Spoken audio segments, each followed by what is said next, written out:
आणि अक्षय भाऊ आपले शेतकरी आहेत, यांनी यांच्या शेतामध्ये जीवामृताचा वापर चालू केलेला आहे. 50 ते 75 ml तुम्ही ड्रिंचिंगसाठी वापरू शकता.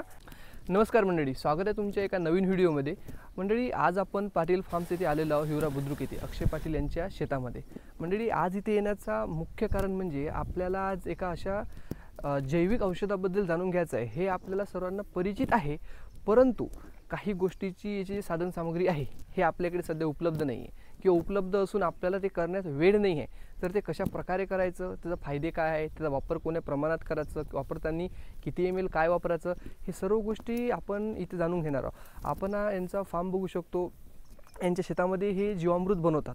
तर जीवामृत बनवताना यांच्याकडे देशी गोवंशाच्या गायी आहेत, बैल आहेत, आणि सोबतच छान प्रकारे एक वातावरण इथे डेव्हलप झालेलं आहे, जे की जीवामृत बनण्यासाठी खूप आवश्यक आहे. तर आपण आज जाणून घेणार आहोत की जे आता शेतीचा खर्च आपला दिवसेंदिवस वाढत आहे, दिवसेंदिवस शेतीचा खर्च वाढून उत्पन्न कमी होत आहे, हे कशा प्रकारे मॅनेज करायचं, सोबतच वाढता खर्च कसा कमी करायचा, खतांचा कीटकनाशकांचा खर्च कसा कमी करायचा, आणि पाटील फार्मवर अक्षय भाऊ कशा प्रकारे हे खर्च कमी करतात, हे सर्व गोष्टी आपण या व्हिडिओमध्ये जाणून घेणार आहोत. तर मंडळी, व्हिडिओ शेवटपर्यंत बघा, व्हिडिओला लाईक करा, शेअर करा, आणि जास्तीत जास्त शेतकऱ्यांपर्यंत पोहोचवा, जेणेकरून त्यांनासुद्धा जीवामृत कशा प्रकारे बनवायचं व जर टाईम नसला तर त्यांनी कुठून घ्यायचं, हे सर्व गोष्टी या व्हिडिओमध्ये माहीत पडणार. जीवामृत आहे हे अगदी 3 ते 7 दिवसामध्ये तयार होणार आहे. हे लागणारा कालावधी अगदी थोडा आहे.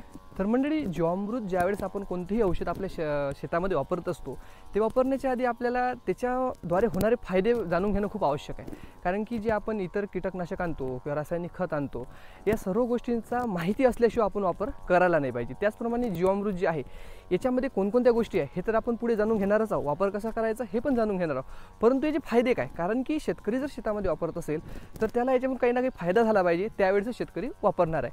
आपल्या सर्वांना माहीत आहे की आपले वडीलधारी मंडळी आपल्या शेतामध्ये उन्हाळ्याच्या दिवसामध्ये शेणखत टाकायचे.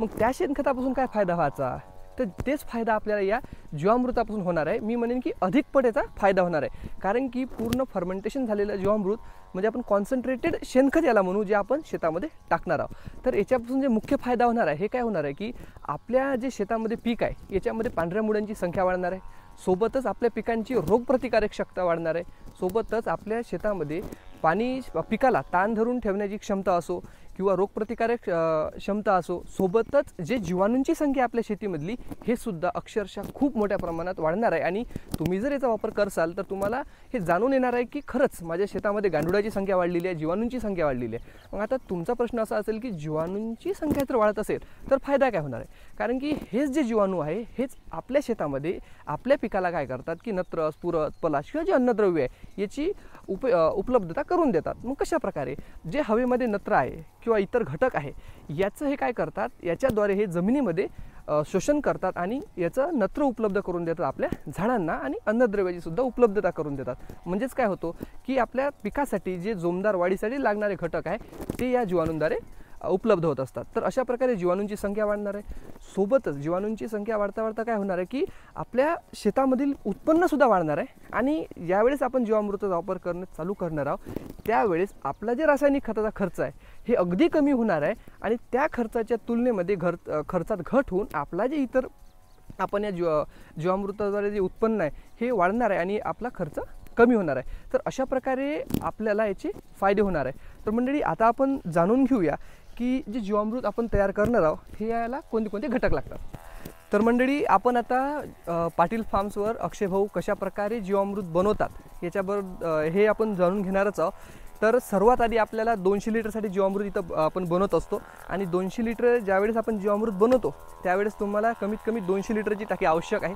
आता 200 लिटरची टाकी घेतल्यानंतर तुम्हाला याच्यामध्ये पाणी घ्यायचं आहे, आणि पाणी घेताना एक काळजी करायची आहे की जे तुम्ही पाणी घेणार हे तुम्ही 160 ते 170 लिटर तुम्हाला याच्यात घ्यायचं आहे. कारण की तुम्ही जर टोटली पहिलेच 190 किंवा 200 लिटर जर पाणी भरून ठेवलं असेल तर त्यावेळेस काय होणार, आपल्याला याच्यामध्ये शेण टाकायचं आहे, गोमतीर टाकायचं आहे, आणखीन गुळ टाकायचा आहे. तर हे काय होणार, हे पूर्ण उतू जाऊ शकते. म्हणजे आपलं जे द्रावण आहे हे जे मेन याच्यातला माल आहे ते आपण खाली जाऊ शकते. तर त्यामुळे आपल्याला हे काळजी घ्यायची आहे की 160 ते 170 लिटर आपण पहिले टाकी भरून घ्यायची आहे. तर ही आपली पहिली रिक्वायरमेंट आहे की एक टाकी आपल्याला आवश्यक आहे. जर हे टाकी नसेल तर तुम्ही जे आपली सिमेंटची टाकी वगैरे राहते कोणा शेतामध्ये त्याच्यात सुद्धा ते बनवू शकता. आता याच्यामध्ये जे बाकी गोष्टी आहेत हे कोणते कोणते आहेत? सगळ्यात मेन वस्तू आहे आपल्याला शेण. तुम्हाला ताजं गाईचं शेण घ्यायचं आहे, ठीक आहे. 10 किलो आपल्याला 200 लिटरसाठी शेण आपल्याला अत्यंत आवश्यक आहे, 10 किलो, ठीक आहे. याच्यानंतर आपल्याला वळाखालची किंवा जिथे फवारणी करत नाही आपण तिथली आपल्याला माती घ्यायची. आता माती काही तुम्हाला एकदम मोजून नाही घ्यायची आहे की एवढी घ्यायची तेवढी घ्यायची, मुठा 2 मुठा माती घ्यायची आहे. या माती घेण्याच्या मागे उद्देश हे आहे की त्या ठिकाणी म्हणजे वडाच्या झाडाखाली असो किंवा पिंपळाच्या झाडाखाली असो आपण फवारणी करत नसतो. याचा अर्थ काय? फवारणी करत नाही तर तिची जी जीवाणूंची संख्या आहे ही खूप जास्त असतात आणि या द्रावणामध्ये काय करणार आहोत आपण? ते जीवाणूंची संख्या वाढवणार आहोत. तर हे काळजी घ्यायची की आपण जिथं फवारणी करत नाही आहोत तिथले आपल्याला माती घ्यायची. त्याच्यानंतर सगळ्यात मेन घटक आहे आपलं ते म्हणजे आपल्याला याच्यामध्ये गोमतीर आहे. आता आपण याच्यामध्ये टाकताना तुम्हाला गोमतीर दाखवणार होतो की किती म्हणजे जेवढं घट्ट कलरचं आपल्याला गोमतीर आपल्याला आहे इथे. तर हे आपल्याला 10 लिटर घ्यायचं आहे गोमतीर. जास्त झालं तर अपव्यय नाही आहे, परंतु कमीत कमी 10 लिटर आपल्याला आवश्यक आहे. त्याच्यानंतर आपण याच्यामध्ये घेणार आहोत ते पीठ घेणार आहोत. पीठ आपल्याला कोण्याही बेसनाचं किंवा डाळीचं चालणार आहे, आपल्याला द्विदलाचं चालणार आहे पीठ. आपल्याला बेसनसुद्धा चालू शकते. हे 2 किलो घेणार आहोत. त्यासोबत शेवटी आपण घेणार आहोत ते म्हणजे आपण याच्यामध्ये गुड घेणार आहोत. यांनी मी सांगितलं होतं आम्हाला तुमच्याकडून जाणून घ्यायचं आहे, तर काल रात्री त्यांनी गुड भिजून ठेवला होता. तुम्ही बघू शकता की हे काळा गुड आहे. कोणताही आपण काळा गुड याच्यामध्ये घेऊ शकतो. तर सुरुवातीला काय करायचं आहे की जे बेसन आहे, बेसनाचं मिक्सचर आपल्याला करून घ्यायचं आहे आणि हे सर्व द्रावण याच्यामध्ये टाकायचं आहे. तर आपण वन बाय स्टेप हे करूया. आता सर्वात आधी आपण याच्यामध्ये जे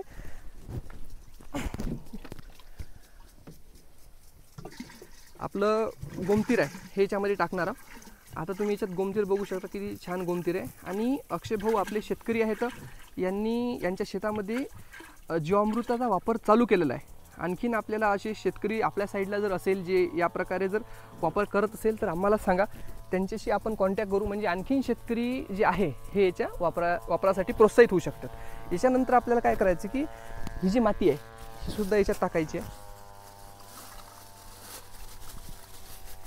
आणि हे सगळं प्रिपेअर झाल्यानंतर आपल्याला हे जे द्रावण आहे हे कमीत कमी दिवसातून 3 वेळा आपल्याला ढवळायचं आहे. आता ढवळताना वेगवेगळ्या कन्सेप्ट आहेत, ठीक आहे. आता ढवळताना घड्याळाच्या दिशेनं आपल्याला फिरवायचं की घड्याळाच्या उलट्या दिशेनं फिरवायचं, याच्यामध्ये बहुतेक शेतकरी कन्फ्यूज असतात. तर घड्याळाच्या उलट्या दिशेनं जर आपण द्रावण हलवत असू तर काय होणार आहे की ऑक्सिजनचा सप्लाय जास्त होणार आहे. त्यामुळे घड्याळाच्या उलट्या दिशेनं जर आपण फिरवलं तर ते आपल्याला फायद्याचंच राहणार आहे. तर आपण आता इथं हे जे द्रावण आहे ते पूर्ण याच्यामध्ये मिक्स. तर मंडळी तुम्ही बघू शकता की आपण बेसन आणि याच्यामध्ये गुळ मिक्स केलेला आहे. 2 किलो आपण गुळ घेतलं होतं आणि 2 किलो आपण बेसन घेतलं होतं.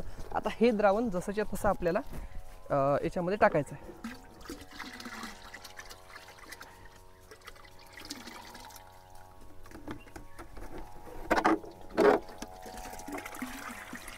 यानंतर आता आपल्याला काय करायचं की शेणसुद्धा आधीच काय करायचं आपल्याला मिक्स करून हे करायचं आहे, जेणेकरून आपल्या टाकीमध्ये त्याचे गोळे गोळे राहणार नाही आणि ते पूर्ण मिक्स होणार. तर जे ताजं शेण आहे आपलं, ठीक आहे, तर ते सुद्धा आपल्याला मिक्स करून घ्यायचं आहे याच्यामध्ये. जसं आपण घरी सडा करासाठी शेणाचं द्रावण बनवतो त्याप्रमाणे आपण हे करायचं आहे. तर या प्रकारे आपण पूर्ण शेण मिक्स केल्यानंतर हे द्रावणसुद्धा आपल्याला याच्यामध्ये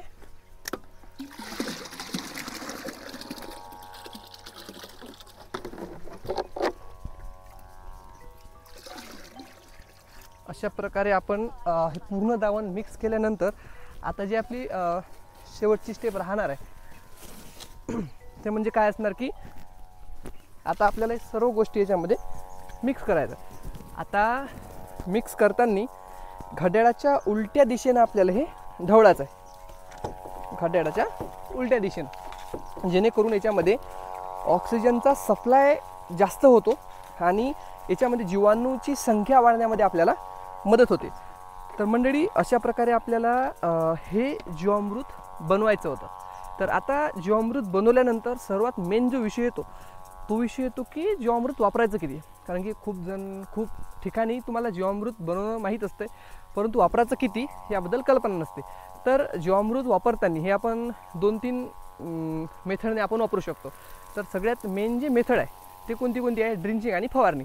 जर तुम्ही ड्रिंचिंग करत असाल तर प्रमाण आपलं 15 लिटरसाठी असणार आहे 50 ते 75 ml तुम्ही ड्रिंचिंगसाठी वापरू शकता आणि सोबतच फवारणीसाठी जर आपल्याला वापरायचं असेल तर 75 ते 100 ml प्रति 15 लिटर आपण हे वापरू शकतो। ड्रिंचिंगसाठी प्रमाण जरी वाढवलं तरीही याचा काही फरक पडणार नाही आहे, परंतु फवारणीमध्ये 75 ते 100 ml 75 ml वापरलं तरी पण आपल्याला रिझल्ट चांगल्यात चांगले भेटणार आहे। सोबतच जे शेतकरी फळबाग पीक करत आहे किंवा फळबाग त्यांच्या शेतामध्ये आहे त्यांनी जीवामृत वापरणे अत्यंत आवश्यक आहे, कारण की त्यांच्या फळांमध्ये त्यांच्या झाडांमध्ये डेव्हलपमेंट त्यांना दिसणार आहे, परंतु जीवामृत हे एकदम रासायनिक खत नाही आहे।